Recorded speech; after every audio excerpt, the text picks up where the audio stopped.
algunos alumnos que se estén por conectar, pero vamos a empezar. Bueno, hoy vamos a ver el trabajo práctico número 1, que se denomina Evaluación Económica de Canales. Y básicamente les voy a dar una pequeña introducción conceptual que van a tener que tener presente a lo largo del desarrollo de este práctico, que es el hecho de que nosotros lo que estamos haciendo es evaluar alternativas. ¿Por qué evaluamos alternativas? Como les contó ayer el ingeniero Gomenzoro, básicamente lo que hacemos es comparar distintas posibles soluciones que tenemos. Siempre para lograr un objetivo lo podemos hacer por varios métodos, por varias formas, diferentes soluciones constructivas, diferentes formas de solucionar el problema. Es decir, por ejemplo, si queremos desarrollar una zona agrícola, bueno, podemos pensar en hacer una captación de agua superficial, o un canal nuevo, o podríamos pensar en una batería de perforaciones de agua subterránea. Quiere decir que tenemos varias soluciones. Y de esas soluciones tenemos que conformar la alternativa y evaluarla mediante una metodología que es la que vamos a ver, para poder decir con qué criterios, con qué parámetros decimos cuál es la alternativa más conveniente y es la que nos permite justificar por qué es esa la que seleccionamos. El práctico que vamos a ver hoy es algo sumamente simplificado, se basa en comparar dos alternativas diferentes entre canales, un canal revestido y otro no revestido, con algunas singularidades especiales para que puedan tener una visión también de lo que es un canal revestido y no revestido. Me refiero, ya vamos a ver que tienen diferentes pendientes, algunas particularidades con que hay que trabajarlas desde el punto de vista técnico, y vamos a hacer una mera comparación técnica económica. Recuerden que ayer, muy bien el ingeniero Gomenzoro, porque en esto tiene muchísima experiencia, comentó que tenemos que tener una visión ambiental, social, política, un montón de factores. Nosotros, vuelvo a decir, vamos a hacer algo muy simplificado. Dos canales vamos a comparar como dos alternativas diferentes y vamos a implementar una metodología que de alguna manera se puede extender para situaciones mucho más complejas. Una vez entendiendo conceptualmente cómo es la metodología, nos podríamos animar a hacer cosas más grandes y con más alternativa y con la complejidad que sea. Pero entendiendo el concepto, vamos a entenderlas. Bueno, ¿alguna pregunta mientras pongo el PowerPoint en presentación? ¿Tendríamos que tener algún Excel abierto o algo por el estilo para seguir o no? Como quieran, yo prefiero que compartan, o sea, que vayan siguiendo el PowerPoint que yo tengo ahora acá. Me parece que con eso, pues yo voy a hacer un poco el seguimiento del práctico y tratando de reforzar las ideas principales para que ustedes después con el Excel que ya tienen lo pueden ir siguiendo en detalle. ¿Se entiende? Sí, ningún problema. Bueno, ¿ven ahí el PowerPoint? No, todavía nada. No, yo no veo nada. ¿Todavía no? A ver, esperen. Esperen que no se me pase. Compartir.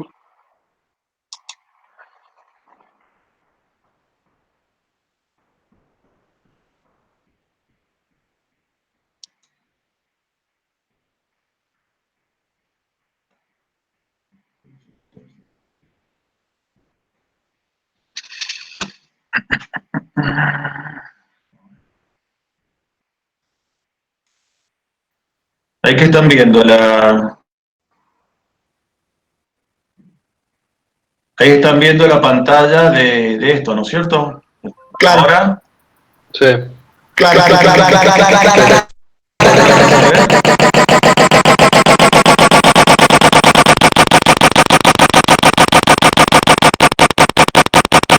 ¿Pueden ver la pantalla?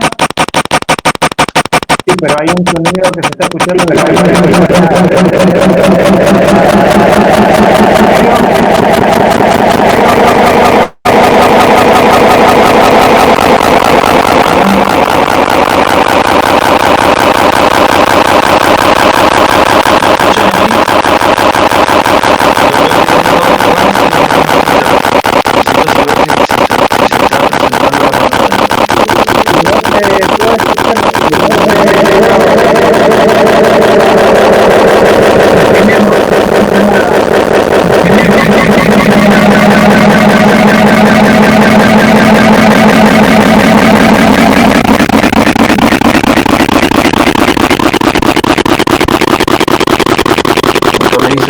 presentando para todos. Ahora se fue ese sonido.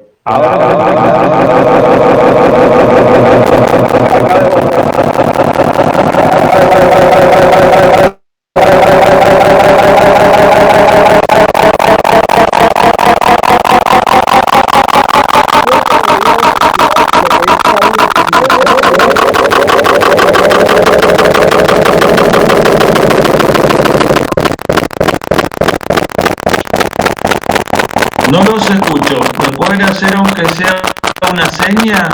Porque la verdad que no sé qué pasa, no alcanzo a escucharlos. Ingeniero, no se escucha nada, hay un ruido muy fuerte.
Ahí se fue.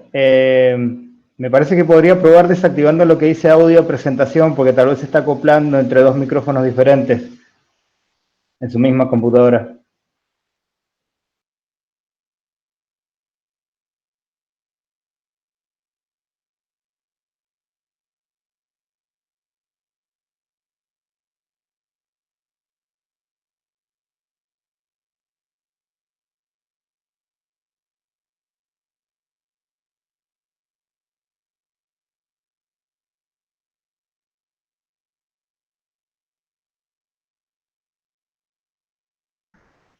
Creo que ha desactivado su audio, ingeniero.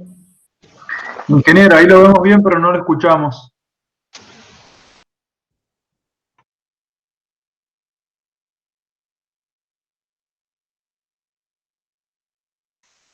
¿Ahí me escuchan? Sí, ¿No me sí, deberían perfecto. escuchar? Sí, ahí se escucha. ¿Y ven la pantalla? Sí, se ve la pantalla. También. Sí, sí. ¿La pantalla? También. Bueno, perfecto. Sí, ahora sí. Bien, entonces, ahora sí comenzamos. Ahí pueden ver bien, entonces. Sí, perfecto. ¿Verdad? Sí, Se sí, ve se bien, ve. sí, sí, sí. Bueno, Se comenzamos ve y se entonces. escucha perfecto. Disculpen que me tiene un poco mal este tema. La otra vez no tuve problema, pero ahora vez que estoy teniendo problemas. Bueno, entonces, ¿qué es lo que vamos a ver? Vamos a reducir el práctico o trabajar el práctico en 5 pasos.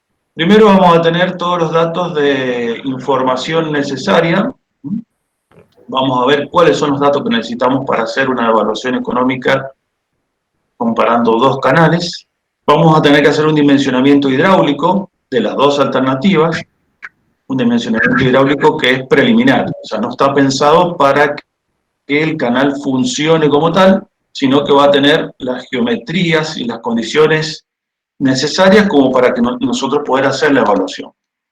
Y acá un poco viene algo que también he pensado que decirles, como lo decimos todos los años, la necesidad de que tengan que repasar hidráulica general, porque a lo largo de toda la carrera, de toda la materia, en esta asignatura la hidráulica general es fundamental, así que repasen Bernoulli, altura, velocidad, caudal, condiciones críticas, todo eso les pido por favor que lo repasen, y si quieren una clase de consulta de algunos temas de esto, también me avisan y armamos algo. Pero nosotros, cuando tenemos más tiempo, la hidráulica general la repasamos un poco, la reforzamos, pero ahora con los tiempos poco vamos a tener para hacer eso. Así que les pido que tengan en cuenta esto, porque si no les va a costar, no solo ahora el proceso de cursado, sino después para rendir. Bien, una vez que hemos hecho el dimensionamiento, ya podemos hacer un cómputo métrico, porque tenemos las geometrías con todas las dimensiones. Sabiendo los valores unitarios de los ítems, de esos materiales, de esos cómputos que tenemos, podemos determinar costos. Pero bien, ahora viene el punto 4, que está relacionado con la operación y el mantenimiento y las diferencias que tiene una alternativa respecto de otra, es lo que hace a que, si bien las dos alternativas han sido diseñadas en su dimensionamiento para que puedan cumplir con el objetivo, que en este caso es conducir el agua de un punto a otro, simplemente conducir agua, las dos alternativas lo van a poder hacer, pero no todas van a tener las mismas características. Por ejemplo, un canal no revestido tiene la particularidad de infiltrar agua. O sea, hay un agua que vamos a perder, y eso va a tener un impacto en la evaluación económica y en la comparación de las dos alternativas. Y así van a haber otros aspectos de operación y mantenimiento que lo vamos a ver en detalle.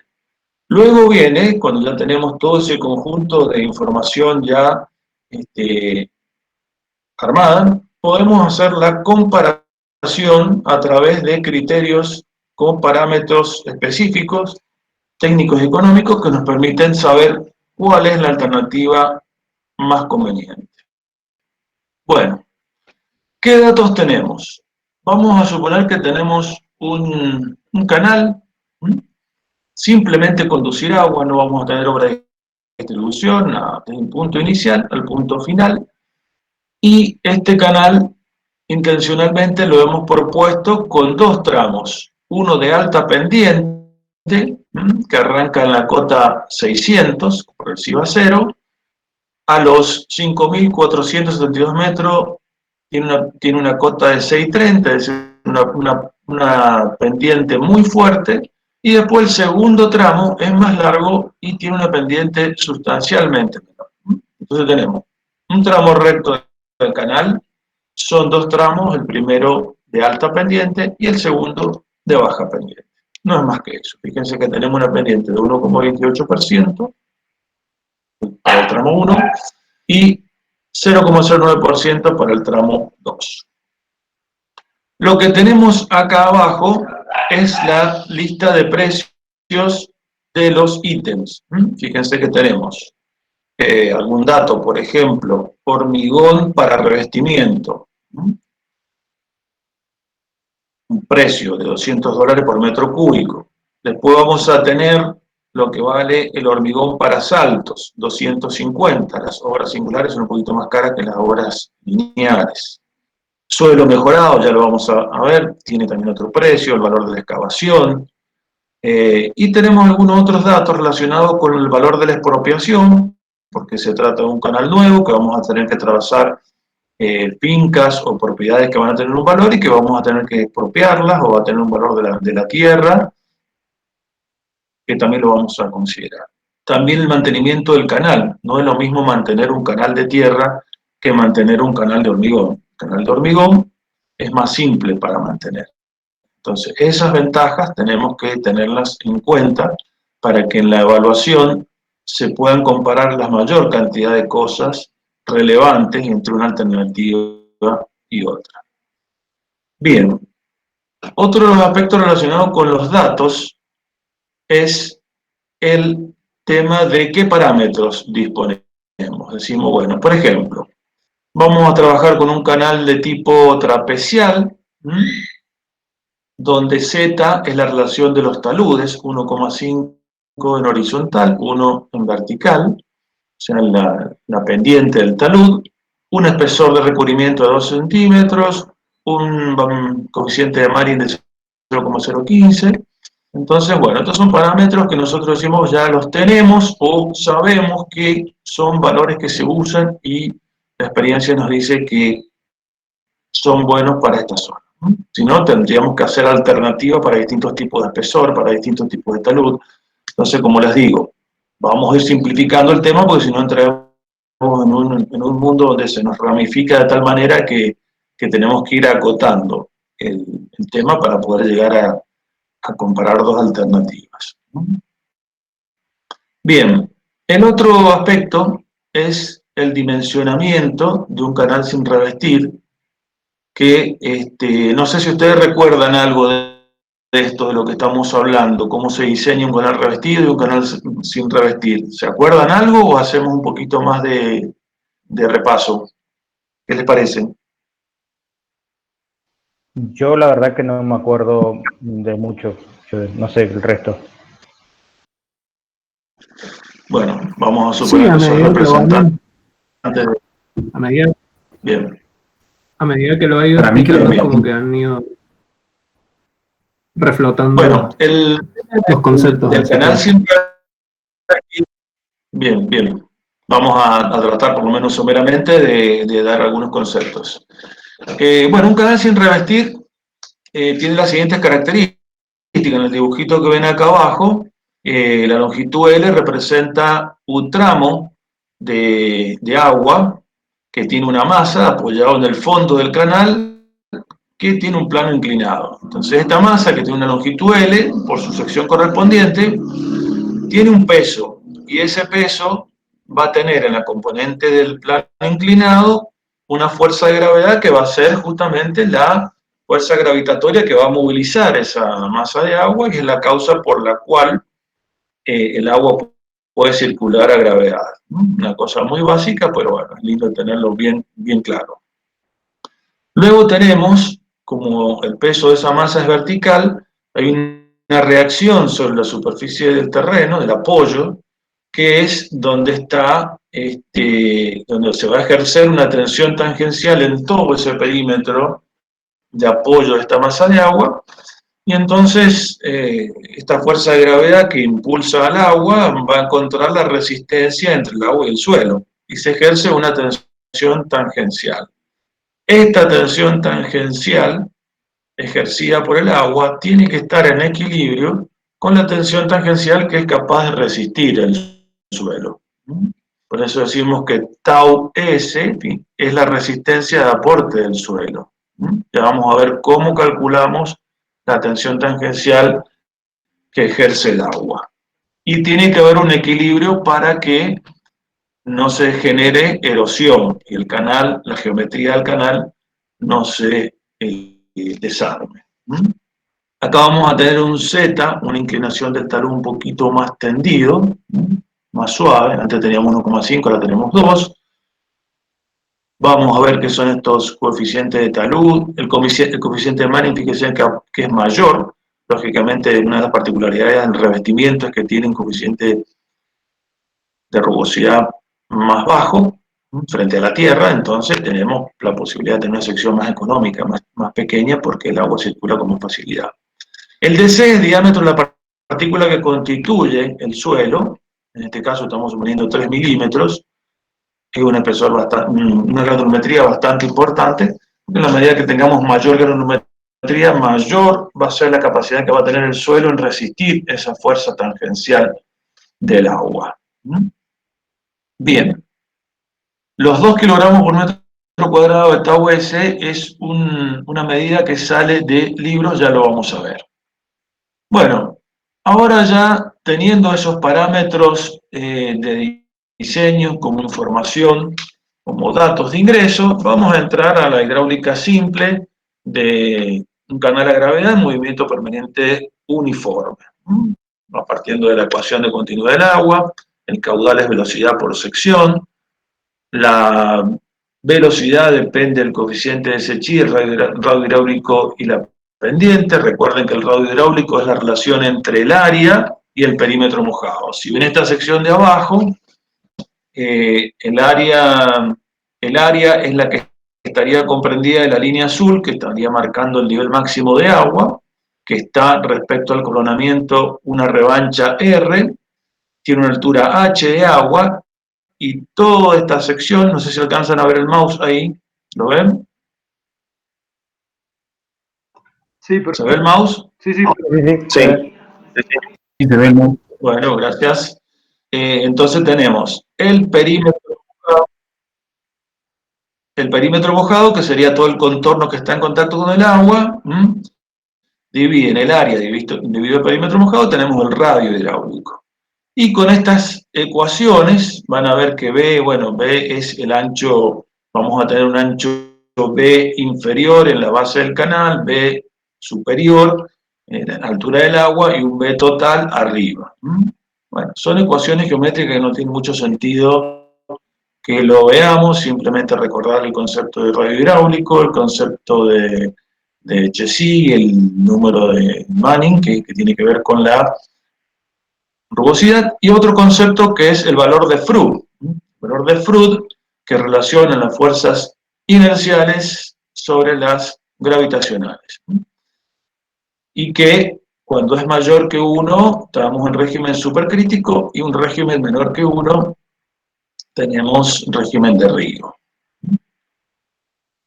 Bien, ya que estamos con el número de Froude, vemos acá abajo, siempre tenemos que estar lejos del régimen crítico, que es una especie de transición. Tenemos que estar un poquito por arriba o un poquito por abajo. Si 1 en la condición crítica, 0,95 para arriba, menor que 1, y 1,05, un poquito más de 1, para régimen supercrítico. ¿Cómo hacemos el dimensionamiento? Bueno, partimos de un caudal dato, que en este caso son 42 metros cúbicos por segundo, las pendientes del tramo 1 y el tramo 2, estas dos filas corresponden a cada uno de los tramos del canal. ¿Se acuerdan que el canal tenía dos tramos, ¿no es cierto?, de distintas pendientes? Por ser un canal revestido, en los dos casos tenemos hormigón, 0.015, y lo que está en gris oscuro, ahí son los valores de B y H, que nos van a permitir modificar estas variables hasta alcanzar un caudal inmediatamente superior al de diseño. O sea que el caudal va a tener que tener, o sea que la geometría que nosotros vamos a tener tiene que tener la capacidad de conducir un caudal mayor o igual al de diseño. Con la revancha, y acá nos define la altura total. ¿Qué es lo que es la revancha? Es la diferencia de altura entre la altura del agua y la del coronamiento del canal. Es un margen de seguridad que se deja por el movimiento del agua. La superficie del agua no es perfectamente horizontal, plana y estática, sino que tiene movimiento. Se mueve mucho más en régimen crítico, en régimen supercrítico, perdón, que en régimen de río. Entonces, tenemos estas dos ecuaciones de revancha, que depende para el régimen del río, está en función del caudal, y para el régimen de torrente tenemos una fórmula que depende de la velocidad y la altura. Son fórmulas ya preestablecidas, normalmente son determinadas por el Departamento de Ingeniería de Estados Unidos, el Buró, y lo van a ver en el 20 Show también, son las que universalmente, o por lo menos gran parte de los países las utilizan, y bueno, nos basamos directamente en estas fórmulas empíricas. ¿Está claro cómo se ha hecho el dimensionamiento para el canal revestido? ¿Alguna duda? No, Sí, todo porque bien. parte de... No, perfecto. ¿Todo bien? Seguimos al otro. Bien. Ahora tenemos un canal no revestido. Hidráulicamente es lo mismo. Si vamos a definir un ancho B en el fondo, una altura de agua, con esa pendiente y la fórmula de Manning, tenemos que garantizar que el agua tenga esa capacidad de conducción. Pero corremos el riesgo que, a diferencia del canal revestido, que era una superficie resistente, acá hidráulicamente puede aparecer como funciona bien, pero el suelo se erosiona. Entonces tenemos que controlar además la erosión del suelo. Y volvemos al concepto que dije recién respecto al equilibrio que tiene que haber entre la tensión que soporta el suelo, perdón, que se me movió acá. Fíjense que tenemos acá una ecuación de equilibrio que dice, por ahora no le hagan caso a los KT y a los KS, y ya les voy a preguntar, ya les voy a contar qué es lo que es. Tau S es la resistencia que tiene el suelo, y tiene que estar equilibrado con la tensión hidráulica que produce el agua, que está dado por el peso específico del agua, la altura y la pendiente.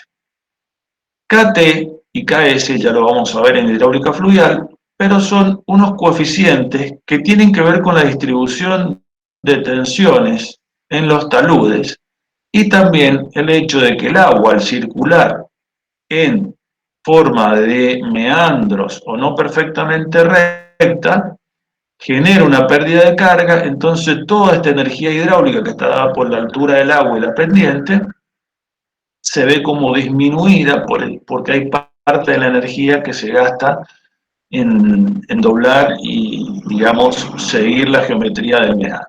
Pero bueno, está puesto como el método que maneja el Buró y el Bentechow. Como les digo, todo esto lo vamos a analizar en profundidad, incluso avanzado un poquito ya esta metodología, pero básicamente tiene esos conceptos: distribución de tensiones y pérdida de energía a lo largo de la planimetría del cauce. Con esta ecuación de equilibrio podemos despejar H, porque si nosotros tenemos una determinada pendiente y un determinado tau S, que es la resistencia que puede tener ese suelo, podemos saber qué altura de agua podemos manejar. Se supone que en principio la pendiente la vamos a respetar. ¿Cómo determinamos la resistencia del suelo? Bueno, acá hay una tablita con unos gráficos abajo, fíjense, básicamente el tau, que es el eje vertical, tiene mayor resistencia al suelo que en la medida que aumenta el diámetro de la partícula. Si ustedes ven la última parte, ven una relación lineal que dice, bueno, para partículas grandes, a la medida que crece el tamaño de la partícula, crece mucho la tensión tangencial del suelo. Pero en la parte inicial van a ver que hay tres curvitas. ¿Por qué? Porque estamos trabajando sobre suelos finos. Y el suelo fino, ya además de la granulometría, influye en otras cosas, como por ejemplo si el agua viene turbia, si el agua viene arrastrando sedimentos finos, el agua, si bien tiene capacidad de llevárselo fino, pero está inmediatamente reponiéndolo, y entonces podemos usar para un determinado tamaño una mayor resistencia erosiva del suelo por el hecho de tener aguas turbias. Entonces, con estos conceptos, ¿sí? ¿Escuchó? Sí, una consulta. ¿Ese H que se despeja de la fórmula es la altura máxima o mínima permitida? No, esa es la altura máxima que puede resistir el cauce sin erosión. Porque fíjate que sale de una ecuación de equilibrio, un equilibrio perfecto, por así decirte, es decir, no es que te dice menor. Esa altura no debe superarse. Perfecto. Porque, fíjate que, bien, no debe superarse porque si no tenemos erosión. Muchas gracias, Bien, ingeniero. entonces, con eso, de nada, Con esos criterios que les expliqué, vamos a dimensionar los dos tramos, vamos a mantener la pendiente, y como la altura dependía de la tensión y de la pendiente, empezamos a decir, bueno, esa altura tiene que ser de 12 centímetros. Si yo tengo una altura de 12 centímetros para un canal de 42 metros cúbicos por segundo, necesitaría un ancho B inferior de 311 metros. Esta es la particularidad que yo les decía. Ustedes rápidamente pueden haber hecho, bueno, un canal de 300 metros de ancho con una lámina de agua de 12 centímetros, no es un canal, es cualquier cosa, no sé, no tiene proporciones geométricas racionales, una cosa muy rara, muy costosa, difícil de mantener, difícil de operar, difícil de construir, todo. Entonces decimos, bueno, esto no funciona. Mientras que en el segundo tramo, sí, las dimensiones son aceptables. Ya nos dio una altura de 1,60 m, como la pendiente es más bajita, la fuerza erosiva del agua es mucho menor, por lo tanto, podemos subir el tirante de agua, mantener la pendiente natural, de 0,94 por 1000, y entonces mantenemos esa dimensión. Pero decimos, bueno, el tramo 1 vamos a tener que hacer algo. ¿Qué podemos hacer? Y le vamos a bajar la pendiente. Le vamos a bajar la pendiente, entonces probamos, por ejemplo, decimos, vamos a llevar una altura de 1 metro el agua. Para 1 metro de agua vamos modificando la pendiente y ver si nos da dimensiones de B aceptables. Lógicamente va a ser mucho más ancho que el tramo de segunda pendiente, que tiene 13 metros, ahora vamos a tener 26, va a quedar más ancho, pero estamos bajando sustancialmente la pendiente. Fíjense que pasamos del 12,8 por 1000 al 1,6 por 1000. Bien, ustedes me dicen ahora, bueno, pero ¿cómo bajamos la pendiente? A eso vamos. Fíjense, ven en el grafiquito que hay una línea negra donde dice la pendiente I, que es la pendiente del primer tramo, y luego tenemos el segundo tramo con su pendiente que tenemos. ¿Lo ven bien? Sí, sí, sí. Sí, ¿Alcanzan a ver? sí, perfecto. Bueno, entiéndanme un poquito, que yo, acuérdense que uno en el aula puede ver las caras, acá por ahí tengo miedo de quedar hablando solo, así que por eso les pregunto. Bueno, bien, entonces, tengo que bajar de la altura I a la I'. ¿Cómo lo puedo hacer eso? Y bueno, a través de saltos. Ya vamos a ver cómo se dimensionan los saltos con cuencos amortiguadores, pero fíjense que la pendiente I' es mucho más chiquita que la I, por lo tanto, si yo continúo esta línea, me empieza a quedar un delta H en la unión del primer tramo con el segundo tramo. Yo en el segundo tramo sigo con el mismo pendiente y parto de la misma altura. Entonces voy a formar una escalerita de saltos, ¿sí?, para que yo pueda mantener en el tramo la pendiente I y llegar en definitiva al fin del tramo 1 con la cota 630, que es la cota a la cual el proyecto me exige llegar. ¿Cómo hago? Bueno, por una cuestión geométrica puedo saber cuál es el delta H que necesito y después digo, bueno, yo necesito una altura muy importante, entonces le voy a meter más saltos. Y yo sé que constructivamente me conviene hacer saltos en el orden de entre 2 y 4 metros de altura, por lo que para llegar a la altura de 60 y pico metros tengo que aumentar el número de saltos. Entonces voy a poner 16 escaloncitos en el tramo 1 para lograr tener la pendiente I' entre estos saltos y llegar al punto de unión del tramo 1 con el tramo 2. Entonces, defino una cantidad de número de saltos enteros, no podría tener 2 saltos y medio, tengo que tener un número entero, y salvar el desnivel que necesito para poder llegar a este cambio de pendiente. Si tienen alguna duda, por favor me avisan. Yo ahora no lo estoy viendo porque estoy viendo directamente la presentación, pero me avisan.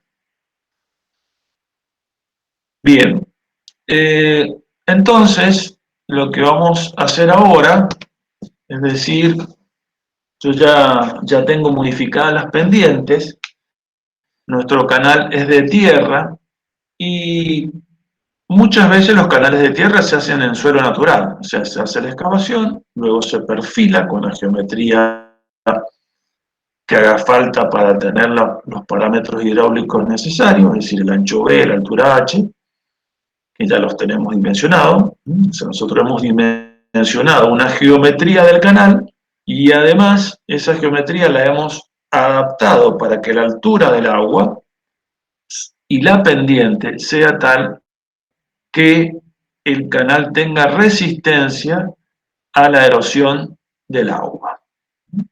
Cosa que en un canal revestido no lo hacemos porque sabemos que el hormigón tiene esa resistencia, es muy alta respecto al suelo, por lo tanto no lo verificamos. Aunque sí, debemos decir que para altas velocidades el agua puede erosionar el hormigón y puede tener un desgaste anticipado. Bueno, bien. Entonces, este grafiquito que ven acá, ven la sección trapecial del canal, habla de un T1 y un T2, que son unas capas de suelo que se pueden incorporar para mejorar las condiciones del suelo natural. Es decir, si nosotros, por ejemplo, estamos en presencia de un suelo muy fino, la erosión es muy rápida y es muy fácil. Entonces decimos, bueno, le vamos a poner una capita de suelo mejorado, que es mucho más barata que el hormigón. Supuestamente este suelo lo tenemos que tener accesible dentro de ciertas proximidades. Hablábamos de un suelo con un tamaño medio de 3 milímetros, no sé si se acuerdan el dato inicial. Entonces, bueno, a través de una tablita que también está en el buró, que dice, bueno, para distintas alturas de agua, cuáles son los espesores que tienen que tener T1 y T2 para que constructivamente se pueda hacer un revestimiento de la capa de suelo y tener un canal mejorado. Y acá estamos casi al límite de revestido, porque bueno, está revestido con otro suelo mejorado. Algunos incluso dicen que es un tipo de revestimiento, bueno, pero en principio se considera un canal de tierra. Bien. Y les quería decir algo más, a ver si me acuerdo, recién se lo iba a decir. Bueno, acá constructivamente necesitan estas dimensiones y vamos a tener seguimos teniendo un canal de tierra con problemas de infiltración. Ingeniero, Sí, te escucho. una consulta. Cuando nosotros adoptamos esas capas de suelo mejorado, ¿podríamos adoptar alturas menores a las calculadas en el paso anterior, debido a que es un mejor suelo que el suelo natural? Sí, vos decís, por ejemplo, si te está pidiendo un T1, por ejemplo, acá te dice, bueno, tenés 45 centímetros, si vos le querés poner más capa de suelo, mayor espesor. Que nosotros habíamos calculado la altura que no provocaba erosión en el suelo con la fórmula que vimos más arriba, pero si ahora le ponemos encima la capa de suelo mejorado, ¿podríamos adoptar una altura menor por el hecho de que el suelo es mejor que el suelo natural? Pero para que quede mayor. Sí, está bien, lo que pasa es que hemos hecho al revés. Nosotros ya sabíamos que le íbamos a poner suelo mejorado y ese suelo mejorado tenía un diámetro de 3 milímetros.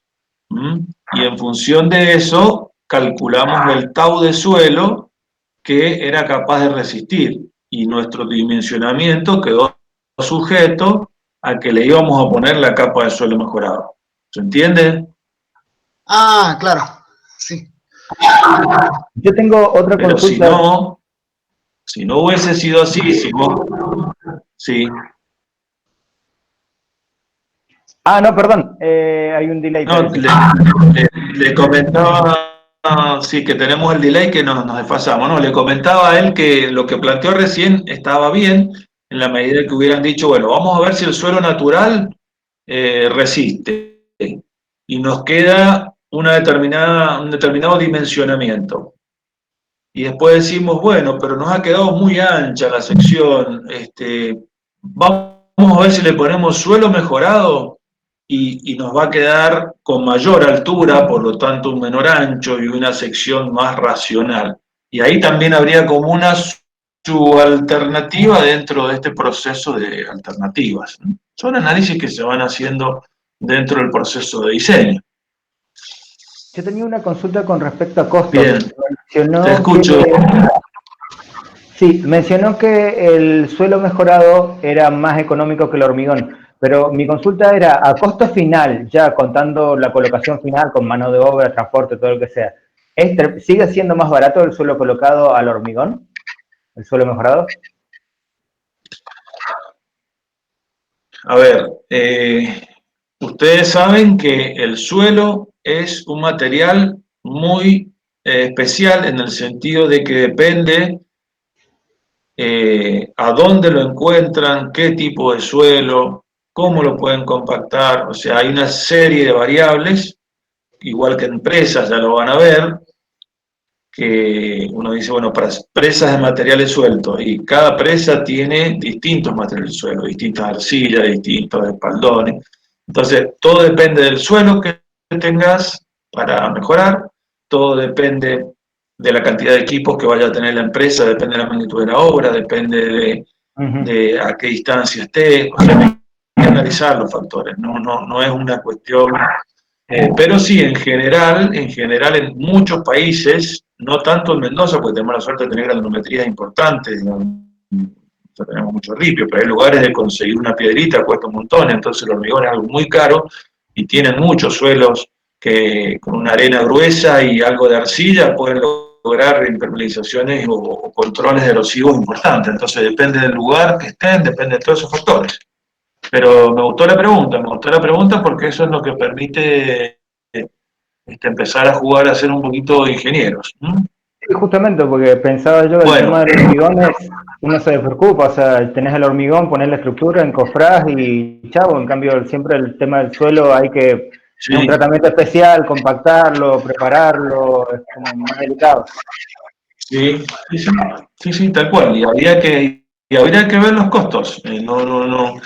Está muy bien lo que vos planteás, de repente capaz que te sale más caro que hormigonar. Hay que ver dónde está el suelo, bueno, una serie de cosas. Además, fíjate vos que para poner esta capa de suelo tenés que profundizar más, o sea, tenés un valor de excavación adicional bastante importante, que también entra en el cómputo. Sí. Bueno, me estoy preocupando porque voy un poco lento, pero bueno, ¿ustedes no tienen problema de quedarse un poquito más? Bueno, vamos a tratar de acelerar de todas maneras. Bueno, fíjense, acá, ¿qué es lo que hacemos? Dijimos, ya tenemos el dimensionamiento de los dos canales, revestidos y sin revestir. Ya lo tenemos diseñado. ¿Qué es lo que vamos a hacer acá? Les dejo esta planilla, es una simple planilla de cómputo, que lo que hace es decir, bueno, por ejemplo, damos un dato. ¿Cuál es el hormigón de revestimiento? Y bueno, sacan el perímetro del canal trapezial a revestir por el espesor, por la longitud, y les da el hormigón de revestimiento. Lo multiplican por el precio unitario y van a tener el costo del volumen de revestimiento. Fíjense que acá dicen tienen 6.400.000 de costo. Y así para los distintos ítems, incluyendo, fíjense, la superficie de expropiación, en la medida que el canal es más ancho, va a impactar más la expropiación porque es más superficie. También la longitud de los puentes, porque si ustedes observaron al principio, decíamos tenemos una determinada cantidad de puentes. Si el canal es más ancho, la longitud de puente es mayor y esto impacta. Bien, al final vamos a hacer un poquito de comparación entre tramos de canal, porque la obra cuesta 9 millones para el canal revestido, de los cuales se lleva 7 millones 600, pongámosle 10 millones porque son 9 millones 900. Todo vale 10 millones, un poquito más de 7 millones el tramo 2 y 2 millones el tramo 1. En valores por metro, fíjense que el segundo tramo del canal revestido, que es $428 por metro, frente al 714, se debe sencillamente a que el segundo tramo, que el primer tramo tiene mayor pendiente. Al tener mayor pendiente, el agua tiene mayor velocidad, la sección es más chica, y si es más chica, es más económica. Eso es en el caso del canal revestido. ¿Alcanzan a ver esto? ¿Alguna duda? No, ninguna. Vamos al 2. Perdón que nos tardamos un poco, que teníamos que buscar Perfecto. el botón del micrófono, así que siempre es como que hay una Bien, tardanza. bien. No hay problema. Bien, bien. Bueno, lo mismo hacemos con el canal sin revestir. Pero acá nos vamos a encontrar con una particularidad. Primero, que el canal sin revestir está valiendo casi 14 millones contra 10. Decimos, qué raro, ¿cómo puede ser si normalmente los canales sin revestir son más económicos? Bueno, hay una particularidad, que el primer tramo, como tenía tanta pendiente, tuvimos que poner mucha cantidad de saltos. Y cada uno de esos saltos significa una inversión, porque es una obra de arte, de hormigón armado, y un hormigón armado caro. Y además, el primer tramo, que lo teníamos a favor como canal revestido, porque tenía mucha pendiente, ahora la pendiente la hemos bajado a los altos, porque el canal en tierra no soporta alta pendiente. Entonces acá vemos cómo ese juego de pendientes, erosión, cantidad de obras de arte, hace que se nos dé vuelta lo que conceptualmente estábamos viendo que un canal sin revestir podía ser más económico. Y de hecho se nos fue a un valor más caro. Y vemos que el tramo 1 vale $1.000 el metro cuadrado, antes era más barato que el tramo 2, mientras que ahora es más caro que el tramo 2. Por ese fenómeno de la erosión y cómo controlar la erosión. Por lo tanto, cuando tenemos bajas pendientes, es lógico pensar en un canal sin revestir en la medida que tengamos agua para perder, cosa que acá en Mendoza no lo tenemos. Pero si ustedes ven, por ejemplo, en la provincia de Mendoza, uno de los primeros canales que se hicieron revestidos son los del Valle de Uco, que tienen mayor pendiente, o en las zonas altas del río Mendoza. A medida que hay pendiente alta, bueno, lo primero que se hizo en los canales matrices revestidos para lograr conducir el agua a buena velocidad, controlada por el hormigón. Bien. Hemos hasta ahora calculado cuál es el costo de las dos alternativas, canal revestido y sin revestir. Pero como dijimos, para evaluarlo económicamente tenemos que considerar cuáles son los beneficios y cuáles son los costos de operación y mantenimiento a lo largo del tiempo. Porque una cosa que tenemos que tener muy en cuenta es que una evaluación económica requiere un análisis del tiempo. Porque ustedes saben, como bien dicen los americanos, que la plata, el tiempo es plata, ¿no? Entonces, no es lo mismo tener un dinero ahora que tenerlo dentro de un tiempo. Yo a veces pongo un ejemplo gracioso y digo, bueno, si a ustedes le ofrecen 1.000.000 de pesos y le ofrecen 1.000 pesos, ¿qué eligen? Y todos me dicen, y 1.000.000 de pesos. Bueno, los 1.000 pesos te los doy ahora, y el 1.000.000 de pesos te los doy dentro de 50 años. Y ahí ya vemos que no vale lo mismo. No podemos comparar el valor nominal de uno con otro. Y juega el tiempo, indudablemente siempre juega el tiempo. La visión financiera tiene que estar siempre presente porque es una cosa que cotidianamente lo vivimos. No nos sale lo mismo un auto al contado que un auto en cuotas o un televisor, lo que sea, y lo mismo cuando vamos a hacer inversiones, negocios u obras, en este caso, en la medida que se recuperen los beneficios rápidamente o que tengamos obras con muchos gastos de operación y mantenimiento, bueno, la inversión inicial es un dato más. Ahora tenemos que ver qué pasa en nuestro escenario en los años siguientes. Bien, entonces, ¿qué es lo que vamos a empezar a evaluar? Decimos, bueno, veamos el costo de evaporación. ¿Cuánto perdemos por agua? Si ustedes ven en la parte inicial, tenemos un dato del valor del agua, que es el valor que nosotros tenemos que pagar para tener el agua disponible en la cabecera de nuestro canal. Es como que del canal hacia aguas arriba vamos a tener diques, embalses, desarenadores, canales de control y distribución para ver cómo se distribuye el agua en nuestro canal. Eso tiene un precio.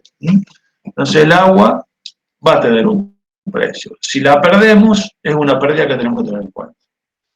Bien, entonces, en el canal revestido y el sin revestir, vamos a tener distintas pérdidas de agua porque el canal revestido era más angosto, porque podíamos admitir mayor velocidad, alta luz, todas esas variables que vimos.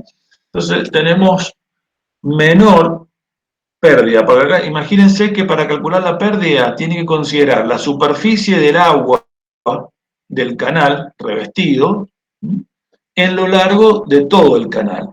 Imagínense una superficie de agua que está sometido a un calor tal, a una radiación solar que permite una pérdida de 10 milímetros de agua por día.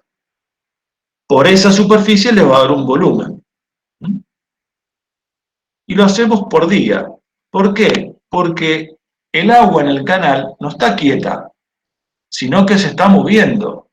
Entonces, el agua que hemos perdido en un día, que es un volumen, lo tenemos que comparar con el volumen que el canal ha conducido en todo el día.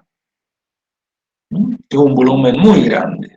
Una cosa es calcular el volumen de agua de pérdidas en una pileta, donde el volumen es siempre el mismo porque no circula, respecto a un canal que el agua va circulando.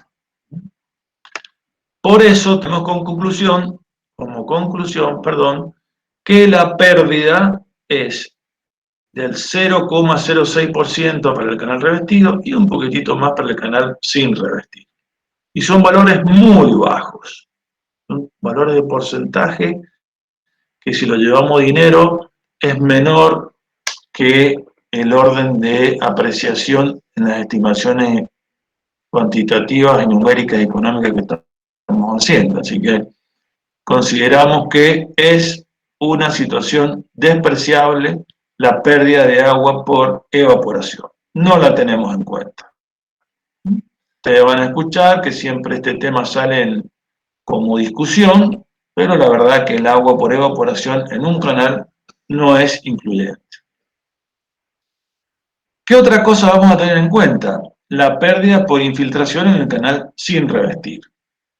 Acá después se pueden meter el procedimiento de Moritz, que básicamente lo que hace es considerar una tasa F, que son los metros cúbicos por segundo de caudal por kilómetros que se pierde.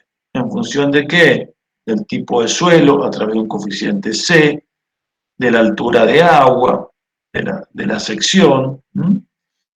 Y hay un método que confunde un poco, porque hay dos fórmulas de F, para lo que se llama canal normalizado y canal sin normalizar, o no normalizado. El normalizado tiene que ver esto tiene que ver más con cómo se hizo el método que para una explicación física o analítica que nos permite tener una interpretación más racional. Acuérdense que muchas de las experimentaciones se hacen dentro de un rango, y en ese rango se sacan conclusiones y valores bastante confiables, y después dentro de otros rangos se extrapola con otras dimensiones, entonces bueno, se ponen fórmulas aproximadas para abarcar un rango mayor. En definitiva, tenemos un valor F que es lo que vemos acá abajo en la tablita, metros cúbicos por segundo por kilómetro.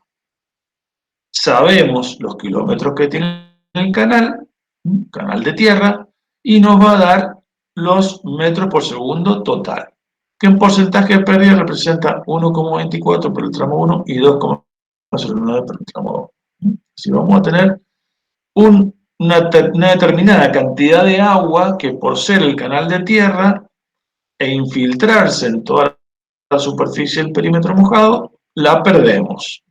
Es como si tener un saco de harina y que está agujereado. Bueno, cuando vamos a hacer el pan, tenemos menos harina. Bien. Entonces, sacamos el costo por pérdidas y decimos, bueno, habíamos estimado el coeficiente de infiltración por pérdidas. Ese porcentaje en caudal es 1,40 metros cúbicos por segundo. El agua tenía un costo que era 1 centavo de dólar. Entonces multiplicamos ese caudal. Y además decimos, bueno, vamos a hacer una evaluación anual. Ya vamos a ver por qué elegimos esa evaluación anual. Podríamos definir otro periodo de tiempo. Normalmente tiene que ver con el ciclo agrícola, con el ciclo hidrológico. Nosotros acá en Mendoza hacemos evaluaciones, por ejemplo, la uva, decimos, la cosechamos una vez al año, el agua, los balances hídricos se hacen una vez al año. Bueno, en función de esos criterios, decimos, vamos a tomar un año. Entonces, si el canal transporta 42 metros cúbicos por segundo a lo largo del año, va a transportar un determinado volumen. Si de eso tenemos el 3,32 en pérdida, vamos a tener 1,4 metros cúbicos por segundo, que en volumen va a ser a 0,01 dólares el metro cúbico, nos da lo que perdemos por año, dólares por año, por agua perdida. Lo mismo hacemos con el tramo 2. Yo creo que esto es una cuenta muy simple, no van a tener problema, véanla, si tienen alguna consulta, me preguntan. Bien, entonces tenemos que considerar ahora también otro tipo de costo que ya no está relacionado con la inversión, sino con los gastos recurrentes que se dan a lo largo de todos los años. Y decimos, bueno, el canal tenemos que mantenerlo. Y vamos a considerar que el canal a mantener, el de tierra es el que me lleva trabajo mantenerlo. El de hormigón no me lleva trabajo mantenerlo. ¿Eso es verdad? No, no es verdad. Es una simplificación del método, que lo que dice que el canal de tierra lleva un costo de mantenimiento importante. Lo voy a medir por superficie, es decir, mantener todo el perfilado del perímetro mojado, las márgenes. Tenemos a veces un poquito de problema de erosión, sedimentación, vegetación que crece porque estamos en contacto con agua y suelo, y es propenso a que crezca una serie de vegetación. Bueno, eso lleva a mantenerlo. El hormigón requiere menor mantenimiento, pero bueno, estamos considerando que es cero, pues como les dije, estamos viendo en términos relativos una alternativa con otra, y no los valores absolutos, y la idea es comparar acá cuál es la mejor. Acá, por ejemplo, les quiero hacer ver que no tiene tanto sentido hablar con tanta precisión, porque es como si ustedes dijeran, a ver, ¿qué es más grande? ¿Mendoza o San Luis? Y bueno, a ver, salgamos a medirla. Y alguien dice, espérate, ¿cuál es el objetivo? ¿Saber si es más grande Mendoza o San Luis? Agarremos un mapa mapa y con la simple interpretación visual vemos que Mendoza es más grande que San Luis. Y con eso la decisión es acertada. Cumplimos con el objetivo, saber que Mendoza es más grande que San Luis. Ahora, si decimos qué superficie tiene Mendoza y qué superficie tiene San Luis, y lo queremos medir muy bien, y bueno, ya tenemos que salir a medir. Pero hay cosas, decisiones, que no requieren de mediciones o requieren de mediciones muy someras. Es decir, muy simplificadas. Y como en este caso nosotros nos interesa saber que una alternativa sea mejor que otra, y bueno, tenemos que manejar en un rango de precisión que nos lleve menos tiempo posible, con recursos suficientes, para no perder tiempo y plata en recursos que no se justifican, porque el objetivo es saber si una es mejor que la otra. Si nosotros logramos ese objetivo con poca precisión, la precisión es buena. Muy bien, entonces, ¿qué es lo que hemos hecho? Decir, bueno, ¿qué superficie tiene el canal sin revestir? Tenemos un costo de 5 centavos por metro cuadrado y podemos conocer qué costo tiene de mantener el tramo 1 y el tramo 2. Acá también yo creo que una cosa muy sencilla es superficie por valor de la superficie en metro cuadrado. Lo van a poder interpretar perfectamente con el Excel y con la información que tiene. Bien, entonces ahora viene el tema de la última parte, evaluación y comparación de resultados. Dijimos que el canal revestido de hormigón estaba casi en el orden de los 10 millones, el sin revestir 14 millones. Pero la alternativa 2, el canal sin revestir, tenía un montón de pérdidas, porque perdíamos pérdida por agua, porque lo teníamos que mantener y salía más caro. Bueno, tenemos $530.000 de pérdidas por año. Para hacer una evaluación económica, necesitamos algunos datos. Uno de ellos es la tasa de interés de comparación, que es un poco una tasa que los organismos internacionales la tienen definida, te lo ponen como condición, dicen, mire, usted haga una evaluación con esta tasa.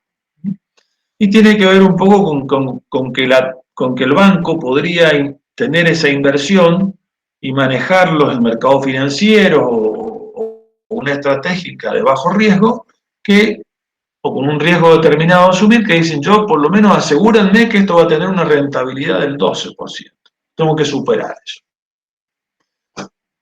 El periodo de análisis es de 40 años. ¿Qué es esto? Decir, bueno, mira, como a la medida que pasa el tiempo, yo todos los años, gracias al canal, todos los años tengo cosechas, todos los años tengo beneficios, y con esos beneficios, con esas cosechas, voy a ir recuperando la plata invertida.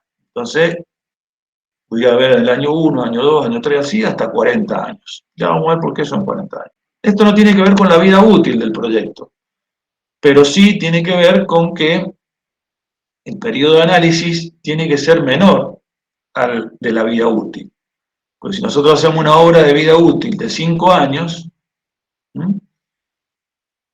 y el periodo de análisis lo hacemos para 40, y a partir de 5 años no vamos a tener más beneficios porque la obra ya cumplió su vida útil, ya está rota, no sirve más, entonces no tendría sentido. Entonces, por lo tanto, el periodo de análisis es menor al de la vida útil. Ingeniero, consulta. ¿Qué era la tasa de interés? Perdón.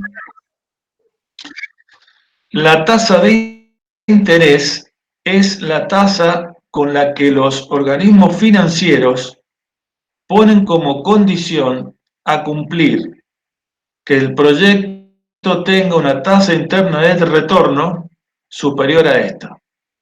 ¿Por qué? Porque si ustedes tienen una determinada cantidad de dinero, recuerden que, por ejemplo, un organismo internacional normalmente son bancos y actúan como bancos. Entonces dicen, bueno, vamos a prestar dinero para hacer una obra.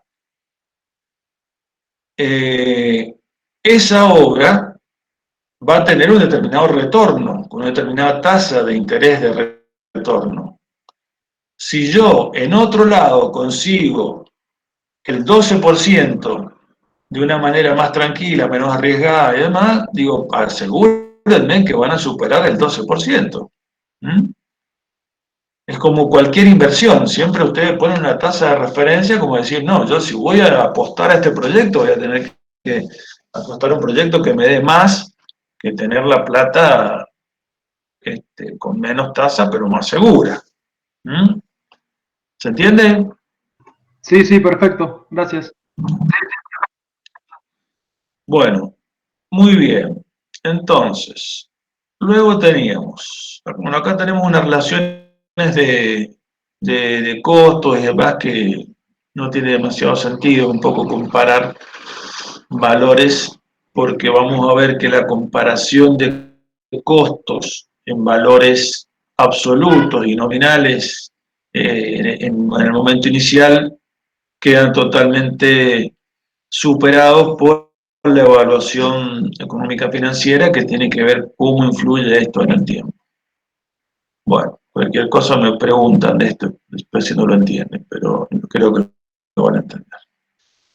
Bien, entonces empezamos a hacer el BAN.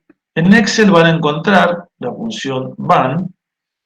Acá lo hemos hecho directamente en forma manual para poder interpretarlo más gráficamente. Fíjense, estamos con el caso del canal revestido y decimos canal completo.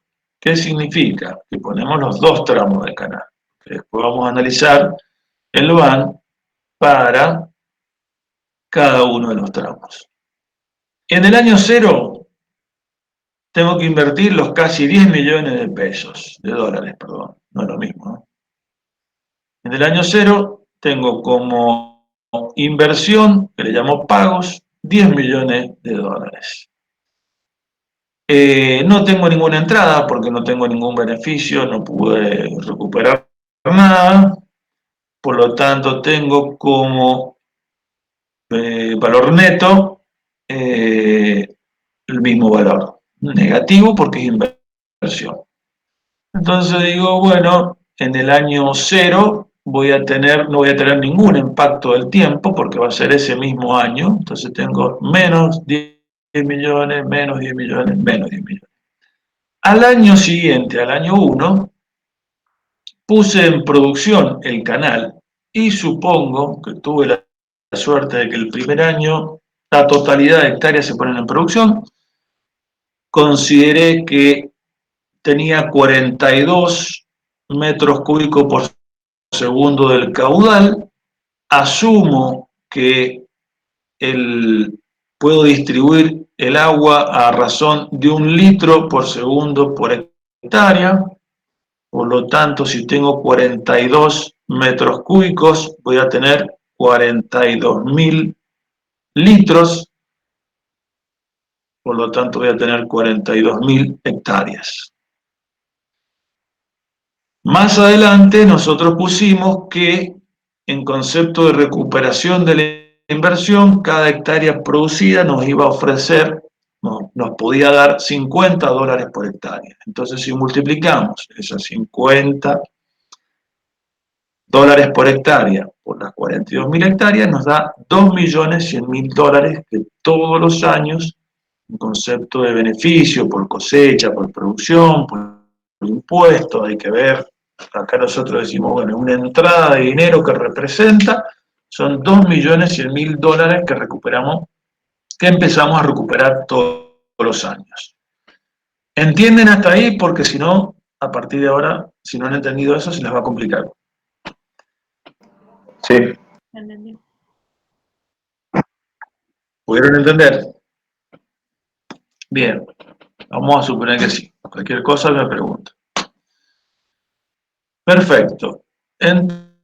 Entonces, tenemos 9 millones de inversión y a partir de ahí todos los años tenemos 2.100.000. Como valor neto tenemos el mismo valor, pero ahora tenemos que transformarlo en el tiempo. En el año 0, los 10 millones son 10 millones. Pero los 2.100.000 al año 1 es un poquito menos, porque tuve que esperar un año. Es como si yo dijera, ese poquito menos me llevó a 1.875.000. Si yo 1.875.000 lo pongo en interés a un año y voy a tener 2.100.000. Mirándolo ahora al revés. Si vamos al año 10, los 2.100.000 me están representando 676.000 pesos. ¿Por qué? Porque si yo tengo que esperar 10 años para recibir 2.600.000, el valor actualizado, para llevarlo al valor presente, lo tengo que considerar como realmente a valor presente 600.000 pesos. ¿Lo pueden ver eso? A veces es un poquito difícil interpretar esto, pero es bueno que lo sepan. Yo tengo una pregunta respecto a... Esto está visto Sí. con tasas de acá de Argentina, ¿no? No, estos son... A ver, hagamos una cosa, hagamos una abstracción de que es un mero ejemplo, sin tener... O sea, vamos a la parte conceptual, no nos detengamos en la parte de realidad. Tiene muchos de los datos que tiene acá, son bastante reales, pero la idea es saber que hay una tasa y cómo juega esa tasa en el BAN y cómo logramos el valor actual. Perfecto. ¿A qué la pregunta tuya? No, que veía que el nivel de crecimiento a los 40 años era bastante alto. Sí, o sea, vos decís, a los 40 años termino con 22.000 pesos, 22.000 dólares. ¿Qué significa eso? Que si yo los 22.000 dólares los pongo durante 40 años a interés del 12%, voy a llegar a los 2.100.000. Pero visto de otra manera, significa que si yo dentro de 40 años voy a tener 2.100.000 y al valor presente me va a representar 22.000 dólares. ¿Se entiende? O sea, voy a tener un valor mucho menor.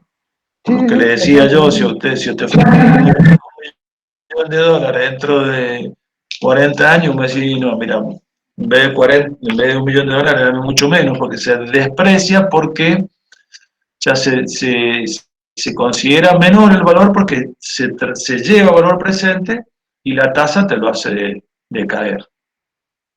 Que es el concepto del BAN que han visto en proyectos. Ingeniero, Bien. una consulta. Entonces, sí. Si nosotros consideramos que con el transcurrir del tiempo el dinero vale menos, que es verdad, ¿no tendríamos que en el análisis también considerar que el precio de los cultivos va a subir? Entonces no podría ser 2.100.000 todos los años, sino que a medida que pasa el tiempo el valor obtenido sería mayor. Sí, muy bien.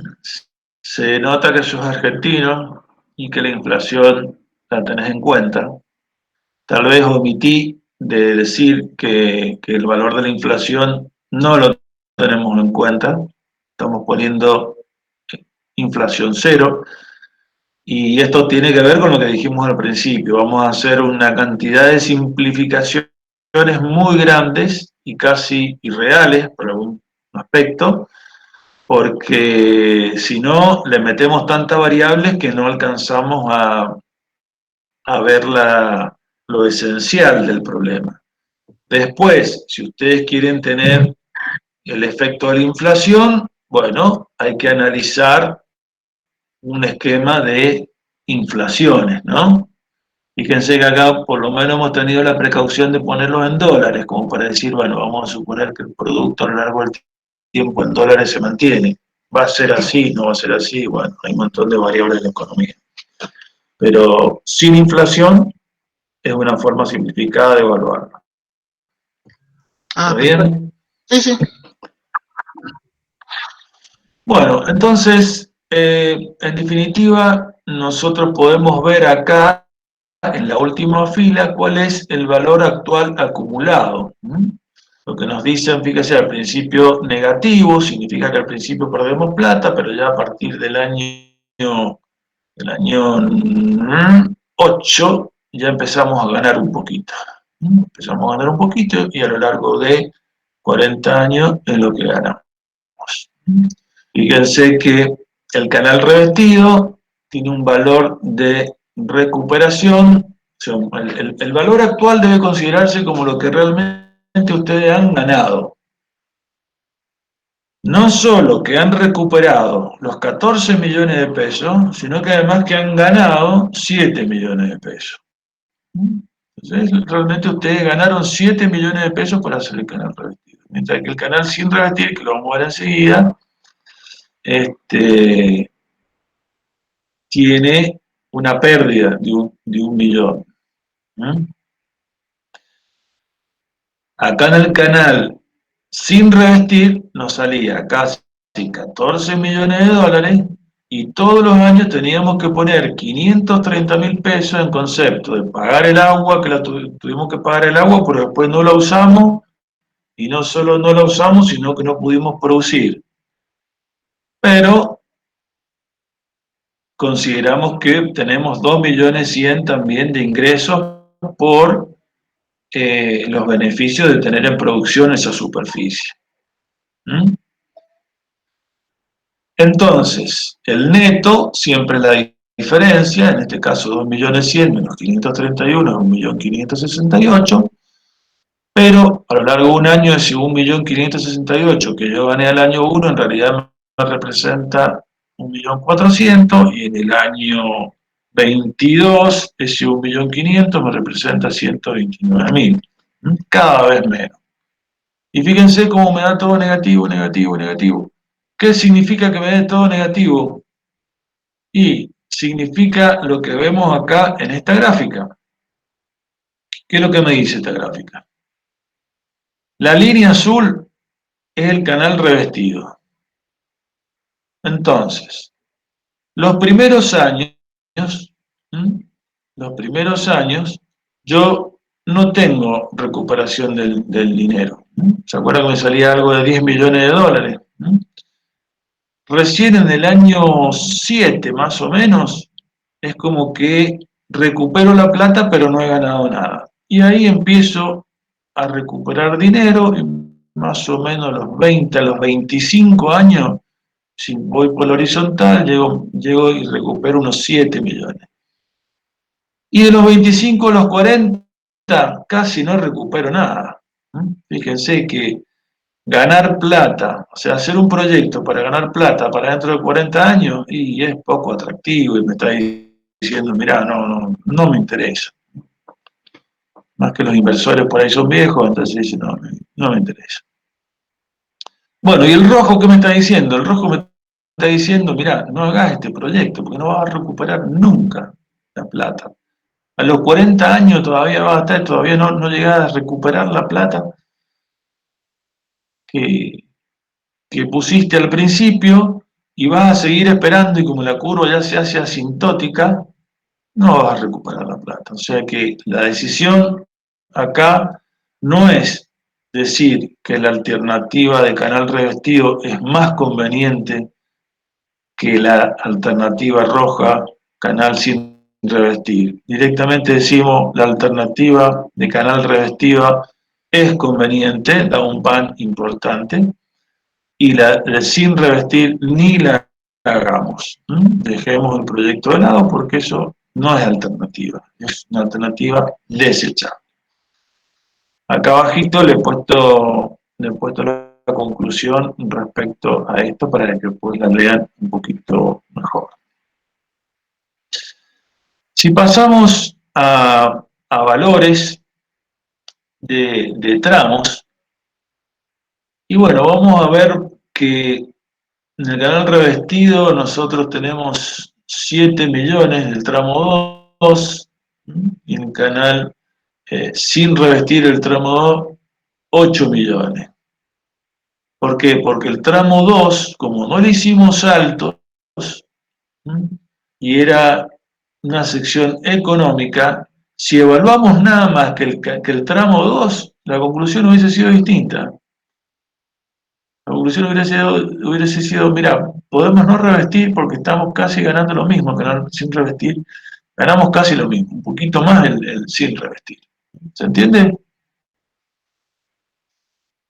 Bueno.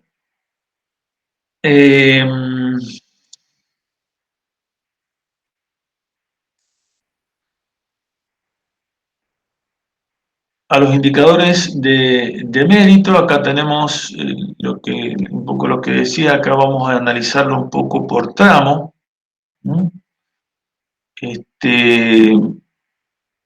Y bueno, son las mismas cuentas nada más que hechas para cada tramo, después véanlo en detalle. En esta alternativa van a poder observar que el canal revestido azul respecto al canal sin revestir del tramo 2, bueno, las dos son convenientes porque las dos dan un valor positivo. Por ejemplo, si dijéramos, bueno, queremos recuperar el dinero 25 años y tardamos un poco más con la roja, y vamos a ganar un poquito más, no tardamos un poquito más, para los 25 años vamos a ganar un poquito más de 5 millones. Y para el azul, para los 25 años, vamos a ganar unos 9 millones. O sea que vamos a ganar más con el azul. Por lo tanto, acá sí decimos, entre las dos alternativas, canal revestido y sin revestir, la más conveniente es la de canal revestido. Acá tiene sentido la comparación. Bueno, hasta acá hemos llegado. Habrían algunas particularidades que normalmente en clases damos con pizarrón, vamos haciendo algunos ejercicios. Yo creo que los conceptos fundamentales están dados. Podríamos recordar el tema del concepto de Iván. ¿Se acuerdan que el concepto de Iván, el profesor les dijo, Fernando Gomenzoro, que es la cantidad de Iván, es decir, lo que han ganado por peso invertido? Entonces acá ustedes pueden tener en cuenta que si un proyecto tiene un VAN muy grande, es decir, tiene una ganancia muy grande, pero es a costa de invertir mucho dinero, puede ser más atractivo un proyecto que tenga un VAN menor, pero con mucho menos inversión. Entonces el VAN por peso invertido da menos, y a veces eso sirve para comparar proyectos de distinta escala, de distintos niveles de inversión, sobre todo cuando hay falta de dinero. Es decir, bueno, hacemos proyectos más chiquitos que tienen muy buena rentabilidad, no vamos a ganar lo mismo porque la escala del proyecto es menor, pero en relación de precio invertido hemos ganado bien. Entonces, el otro aspecto es el valor de la TIR. La TIR es la que hace el VAN 0. Es decir, es aquella tasa que llevaría a no ganar, y la comparamos con la tasa de referencia, que tiene que ser mayor. Tiene que ser mayor. Bueno, ahora, si les parece, los escucho. No sé si quieren que hablemos un poquito cómo es el desarrollo del práctico o algunas dudas que tengan sobre lo que hemos visto, como prefieran. Ingeniero, yo en cuanto a lo que hemos visto, creo que no.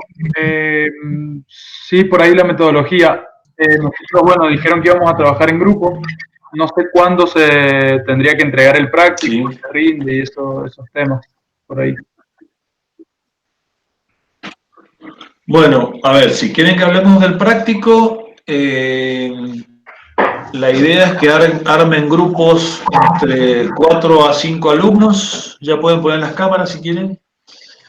Este práctico la idea es hacerlo por grupos. Recuerden que una de las formas de trabajar en la ingeniería actualmente es trabajar en grupos, así que les viene bien empezar a pelearse desde ahora y a manejarse y a tratar de saber resolver las diferencias que aparecen entre cada uno. Y sobre todo, más que nada, debatir y les ayuda a ustedes a contactarse y a debatir un poco ideas. Me parece que es un poco lindo esto, sobre todo que ya están metiéndose en ingeniería, ya es un tema hay muchas cosas de criterio, ¿no? Y de interpretación. O sea, no es todo tan exacto. Yo siempre digo, si ustedes agarran un proyecto, se lo dan a un ingeniero, ese mismo proyecto se lo dan a otro ingeniero, va a salir diferente. Me pasa a mí con el contador, yo veo a un contador amigo, veo a otro contador amigo y cada uno me dice que tengo que pagar distintas cosas. Y digo, ¿cómo puede ser si las leyes son exactas? Pero bueno, son criterios, o sea, la mano del profesional acá siempre está presente. Bueno, se divide en grupos, entre 4 y 5. Ya les voy a pasar para cada grupo, una vez que ustedes me pasen los grupos, yo les voy a dar un caudal. Entonces, hacen el mismo ejercicio que hicimos con otro caudal. Un poco para que ustedes vean cuáles son los parámetros de geometría e hidráulicos. Van viendo las velocidades, la sección más grande, más chica. Un poco practicar sobre el Excel, ahí lo tienen casi todo hecho, pero es bueno que lo entiendan y pongan algún criterio. Entonces, cada grupo va a tener un caudal distinto. Y por otro lado, una vez que ustedes hayan terminado ese práctico, van a decir, bueno, voy a agarrar y le voy a cambiar algo al práctico. Algún dato distinto. Le puedo cambiar la pendiente, le puedo cambiar el valor del hormigón. Como dijo uno de sus compañeros, el precio del material de relleno de suelo mejorado. Algún parámetro que los lleve a otra conclusión. Como que diga, bueno, por la modificación de esto me conviene hacer un canal no revestido, o me conviene para el tramo 2, pero no para el tramo 3. O sea, que ustedes generen su propia variante alternativa para ver cómo funciona el sistema. ¿Les parece? ¿Lo alcanzaron a entender? ¿Cuál es un poquito el concepto? Sí, profe, yo tenía una consulta, menciona un Excel, pero yo pensé que tenía un Excel, pero creo que es un Excel de otra materia que nos han dado. No, creo que de esta materia, no sé si estaba establecido que tuviéramos un Excel o no. Ah, bien. Creo que está cargado el Excel, creo. Después, por favor, me lo verifican, si no me pongo en contacto con Guille para que lo suba. Hay un PDF nada más. Claro, está la presentación que ¿Hay qué? está la presentación con los Excel Está cargados. el Power solo. Bueno, ya vemos si les doy el Excel o se los hago usar a ustedes. Sí. De repente hacerlo también es bueno porque se sacan todas las dudas. Bueno, con respecto al práctico es eso, y después lo pueden rendir cuando quieran, la semana que viene, sería una opción, sería buena opción, y después hay una fecha límite, normalmente son 2 semanas después que se da el cursado, más o menos 2 o 3 semanas. Normalmente damos el calendario de las fechas límite al inicio. Ya voy a hablar con Fernando para establecer, porque este año tenemos todo muy apretadito. Así que no es difícil el práctico, no le tengan miedo a los coloquios. El coloquio apunta mucho a que ustedes puedan saber cómo tienen que estudiar la materia, porque la clave pasa por ahí. Yo he visto muchos alumnos que estudian muchísimo, pero les preguntan y quedan como descolocados porque como esta es una materia más reflexiva y más de interpretación, si bien tiene ecuaciones y cosas muy, muy exactas, no pueden perder la dimensión del ingeniero en saber cómo funciona, cuáles son las cosas que más impactan, qué variables son las que realmente mueven el diseño y la decisión de la obra. Entonces, un poco tratar de empezar a pensar en eso, ya pónganse la camiseta de ingeniero ejerciendo la profesión, como para ir practicando un poco, ¿no? En ese sentido, empiecen a tomar vuelo ahora, porque después la vida, cuando no quieran acordar, van a estar en un lugar y le van a decir, decidan esto, decidan aquello, y van a decir, no, bueno, pero no tengo la experiencia, me faltan datos. Bueno, entonces, desde hoy pónganse a analizar en forma amplia y con criterio, ¿no?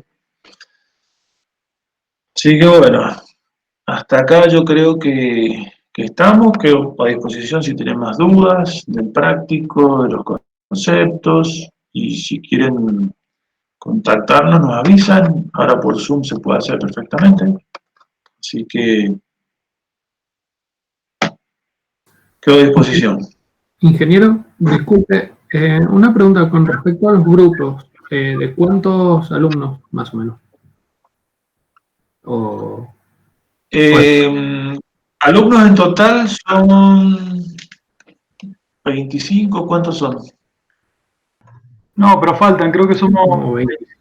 Tenía la lista, lo que pasa es que 27. sí, más o menos. Bueno, la idea es entre 4 y 5. Entre 4 y 5. ¿Son todos locales? ¿Hay alguno extranjero? Creo que no. No, somos todos de acá, me parece. Es el primer año que no nos toca ningún extranjero. Porque normalmente los extranjeros están medio descolgados, entonces tratamos de buscarlo, sobre todo al principio, ubicarlos en algún grupo para que se incorporen. Sí, lo que pasa Pero con el bueno, a tema lo este mejor de la ustedes ya se cuarentena. conocen, saben cómo hacer los grupos. ¿Eh? No, decir que con esto del tema de la cuarentena no creo que vaya a llegar ningún extranjero por el momento. Sí, tenés razón, mira la pregunta que te hacen. Por ahí me olvido. Claro. Bueno, armen los grupos y me los pasan por correo. Si alguno tiene problema con queda medio descolgado, nos avisa, a ver, y tratamos de, a lo mejor con el Guilla de Reguini también pueden verlo. Me mandan la lista del grupo, yo después les voy a pasar el caudal y empiecen a hacer el práctico. Empiezan. Bueno, ingeniero, buenísimo. No es difícil. Muchas gracias, Guillermo. Bueno, Gracias. gracias a ustedes. Chao, muchas gracias. Nos estamos viendo. Chao. Chao. Adiós. Chao, gracias. Gracias, ingeniero.